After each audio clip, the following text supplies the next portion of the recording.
Daí a gente deu uma estourada, aí é o problema do empreendedor, né? Que ele vê tudo, tá pequeno, vamos melhorar, porque nesse período a gente montou uma revista. Então, de Atibaia. Em Atibaia. Chamava Circulou Conceitual. Aí a gente veio em Atibaia, assim, disruptivo, com uma revista de uma qualidade, de um material. A gente foi pra... O cara tinha essa revista lá em Ribeirão. Ele tinha uma revista, mas uma qualidade inferior. Eu fui pra Campos do Jordão, peguei uma revista que chamava Arena Campos do Jordão, que era do Dória. E eu olhei a revista e falei, eu quero isso. Só que assim, tipo, eu quero isso, eu vou fazer igual. E a gente fez igual. A capa da revista era uma capa, meu, da Cuxê na época 230, o miolo dela era 170, com verniz. Não, um negócio surreal. Só tinha anúncio de página inteira, a gente não vendia pedaço. Então, assim, tinha editorial de moda, com modelo. Não, a gente fez um negócio top. E chegamos em Atibaia, acho que tinham 2 revistas na época Atibaia, e a gente veio já com... Pé na porta. Com isso. Mas nesse meio, começou a surgir, a gente veio para São Paulo, eu e a Thalita, a gente sempre foi muito avançado, Gu, no tempo. Isso é um problema do empreendedor e ele tem que ter... Hoje a gente consegue se controlar. Na época a gente estava muito além do que a nossa cidade poderia entender. E no meio da revista a gente já foi e trouxe... Lembra da Elemídia? Lembro. Então a gente pegou as telas de mídia e fez as telas de mídia indoor em Atibaia. Então a gente tinha 30 telas de mídia indoor em Atibaia. Não era Elemídia, chamava Circulou TV, a gente pegou a ideia. Porque a gente já tinha compramos equipamentos. 80 pontos na cidade de distribuição de cartão. Então, todo mundo, quando sabia de distribuição de cartão, as pessoas falavam, não deixa mais o panfleto não, ó. Por que você não faz assim? Então, indicavam já a gente. O próprio estabelecimento já indicava. Aí, nós fizemos a derivação. Fizemos almanaques no formato do cartão postal para caber nos nossos espaços publicitários. Então, a gente fez guia de festas e eventos, fez só de produtos para pet. O que mais que a gente fez? Fez de office, só coisas para escritório. Era um almanaque segmentado. De bares e restaurantes. Então, a gente, cada época tinha um produto desse para sempre estar vendendo em maior recorrência para o nosso cliente. 2009, antes da gente mudar, 2009, 2010, teve uma crise ferrada no Brasil, que teve nos Estados Unidos também. E a gente, quebrou. Quebrou, assim, tipo, de não saber mais o que fazer.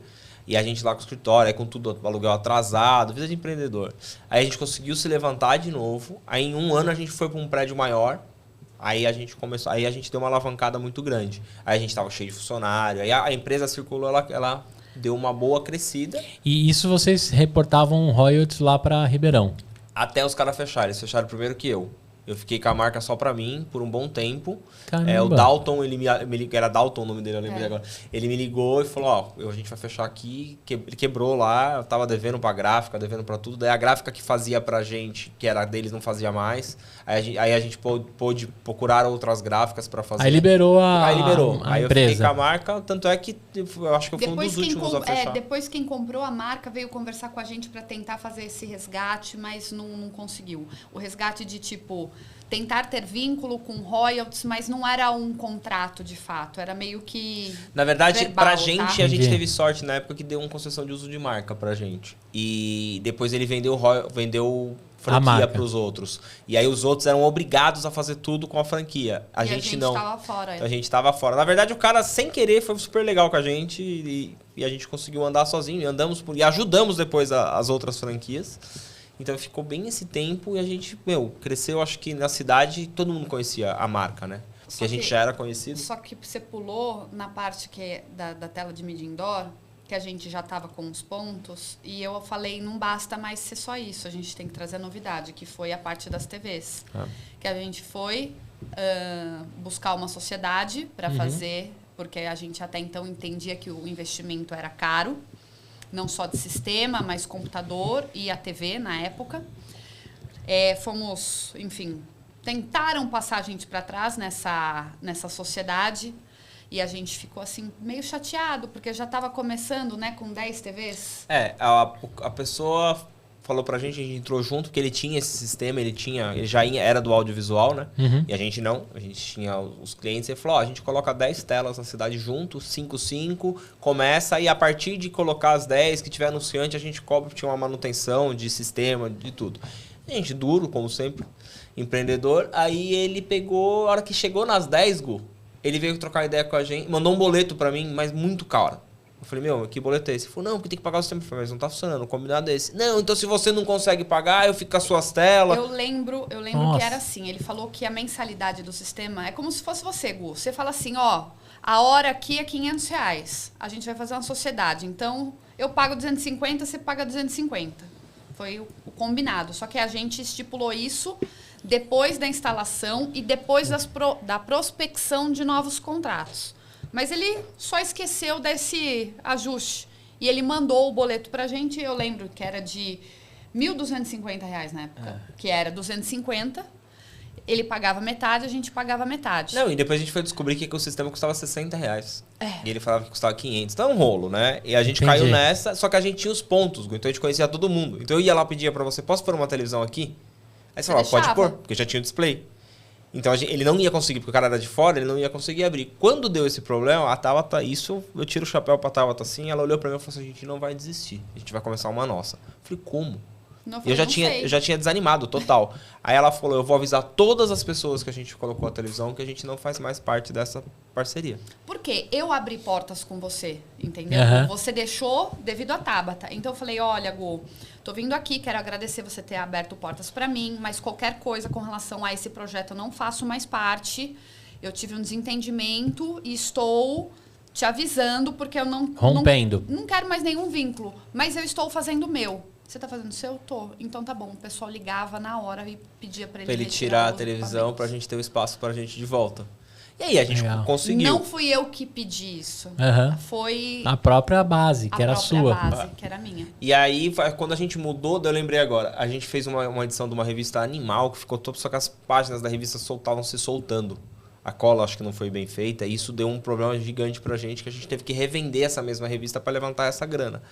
E aí, quando eu consegui fazer isso, a gente já estava num ponto mais caro, o aluguel já era 3 vezes o valor, a gente estava super bem. Eu consegui uma editora, não vou só falar o nome, mas depois eu te conto em office, que ela ia rodar o meu material. E eu fiquei, cara, assim, falei, caramba, eu consegui uma das maiores editoras do Brasil para rodar a minha revista. Falei, agora a gente estoura, tal. Ela ia distribuir? Não, ela ia rodar, fazer a impressão. Ah, entendi. Eu falei, meu, agora a gente estoura. E eu consegui, e difícil. E, mano, pegando tudo a grana, contado, porque assim, a gente não ganhava tanto dinheiro com a revista, porque tinha uma equipe para ser paga, né? Sobrava pouco. Sim, e a gente tinha que pagar esse material. E aí, mandei esse material rodar. Essa foi a vez que a gente quebrou mesmo, assim, mesmo. Mandei esse material rodar, 10 dias nada, 15 dias, a moça não me respondia o e-mail. Falou assim, mas não é possível, cara. Aí eu consegui ligar, atendi a moça que era vendedora, ela falou assim, não mandaram e-mail para você, não falaram com vocês? Eu falei, não. Ela falou, a gente não vai rodar a sua revista. Eu falei, como assim? A gente fechou um material muito grande do governo, na época do Enem. Eram as provas do Enem. E a gente não vai rodar a sua revista. A gente parou toda a produção para atender o governo. Eu falei, mas isso faz 15 dias e ninguém me avisou. Não, então tá bom, me vê a devolução do dinheiro. Ela falou, tá bom. O financeiro entrou em contato comigo e pediu 30 dias para fazer o estorno do dinheiro. Eu não tinha como rodar outra revista, todos os clientes na minha olha. Quebrei assim, tipo... Sumimos de circulação, eu queria morrer. Caraca. A Tabata não ia pra rua, a Tabata tinha vergonha, daí eu... Ficamos mal pra caramba. Aí foi quando a gente passou uma perrengue, cortou água, luz. Aí o negócio azedou o pé do frango. Degringolou, como não, a gente total. O Murilo tomou banho com água de chuva, cara. Eita. Choveu, a Tabata encheu os baldes. Não, aí degringolou de vez. Só que assim, a gente sempre... Todo mundo achava que a gente era bem financeiramente. O pessoal olha pra gente, acha que a gente é rica, não sei porquê. Não sei porquê. Aí a gente não conseguia pagar, cara. Aí um dia eu acordei de manhã, cara, peguei uma pastinha e falei, Tabata, você tá com vergonha? Porque é ela que fazia a parte de venda, eu vou sair e vou revender essa revista. Bati de porta em porta dos que tinham comprado. Falei, aconteceu isso. Contando a verdade. Você é empreendedor, cara, conta a verdade. A satisfação, eu demorei para aprender isso. Mas a satisfação é a maior coisa que você dá pro seu credor, cara. Para quem você tá devendo, pra pessoa que comprou um produto seu e você não conseguiu entregar. É a verdade e a satisfação. Sim. Eu fiquei com vergonha, só tomei paulada. E o dia que eu tomei coragem de sair pra rua, de falar a verdade para todo mundo, as coisas começaram a voltar a andar. Então eu ia no seu lugar e falava assim, olha, não consigo devolver seu dinheiro, a revista vai sair. Então, você espera um pouco, aconteceu isso. Teve gente que compreendeu, teve outros gente que quebraram o pau e mesmo saindo a revista... Sustou os cheques. Na época era cheque, né? E na época a gente tinha o esquema de boleto e de cheque no banco que adiantava e trocava esse dinheiro, ele adiantava pra gente poder rodar a revista. Então, imagina o tamanho do buraco que a gente entrou. Então, tudo que caía na conta, a conta pegava. Era uma antecipação de recebíveis, Exatamente, né?